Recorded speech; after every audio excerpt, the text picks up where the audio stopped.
പണിയൊന്നുമില്ലാണ്ട് ഇങ്ങനെ വെറുതെ ഇരിക്കുമ്പോഴാണ് എനിക്ക് ബിരിയാണി ഒന്നാണ് എന്നെ കൊതിയായത്.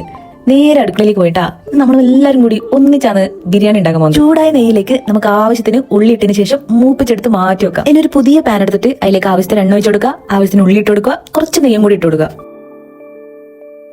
ഇനി അതിലേക്ക് ഇഞ്ചി, വെളുത്തുള്ളി, പച്ചമുളക് അരച്ചെടുത്തത് കൂടി ചേർത്ത് കൊടുക്കുക. ഇതിന്റെ ഇടയിൽ പോയിട്ട് നമുക്ക് കശുവണ്ടിയും മുന്തിരിയും അങ്ങോട്ട് വറുത്തെടുത്ത് മാറ്റി വെക്കട്ടെ. ഒന്ന് സെറ്റായി വന്ന ഉള്ളിലേക്ക് ആവശ്യത്തിന് തക്കാളിയും ആവശ്യത്തിന് തൈര് ഒഴിച്ച് നല്ലപോലെ മിക്സ് ആക്കി എടുക്കുക. പൊടികളായിട്ട് മഞ്ഞപ്പൊടി, മുളക് പൊടി, പിന്നെ മീൻ മസാല, കുറച്ച് മല്ലിപ്പൊടി കൂടി ചേർത്ത് കൊടുക്കാം. ഉപ്പും കൂടി ചേർത്തതിന് ശേഷം അടച്ചു വെച്ച് വേവിച്ചെടുക്കാം. അയക്കൂറയാണ് കേട്ടോ നമ്മൾ ഇന്ന് എടുക്കുന്ന മീന്.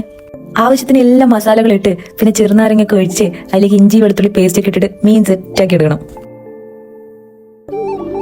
ഇനി നമുക്ക് ഈ മീൻ പൊരിച്ചെടുക്കണം.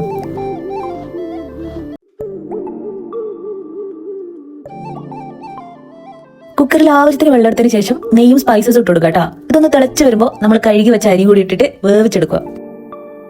ഇതാ നമ്മുടെ ബിരിയാണി ഏകദേശം സെറ്റ് ആയിട്ടാ. ഇനി ഇതിന്റെ മുകളിലേക്ക് നമ്മുടെ പൊരിച്ച് വെച്ച മീൻ കൂടി വെച്ചാല് നമ്മുടെ സാധനം സെറ്റ്. ഇനിയിപ്പോ ഫുൾ ആയിട്ട് ബിരിയാണി ഒന്നും വിളിക്കാൻ പറ്റില്ലെന്ന് എനിക്കറിയാട്ടാ. കാരണം കുറേ സാധനം ഇവിടെ മിസ് ആയിട്ടുണ്ട്. പിന്നെ നമ്മൾ എന്തുണ്ടാക്കിയാലും അത് കഴിക്കുന്ന ആൾക്കാരുടെ മനസ്സ് നിറക്കാൻ പറ്റിയാല് അത് തന്നെയാണ് ഏറ്റവും വലിയ രുചി.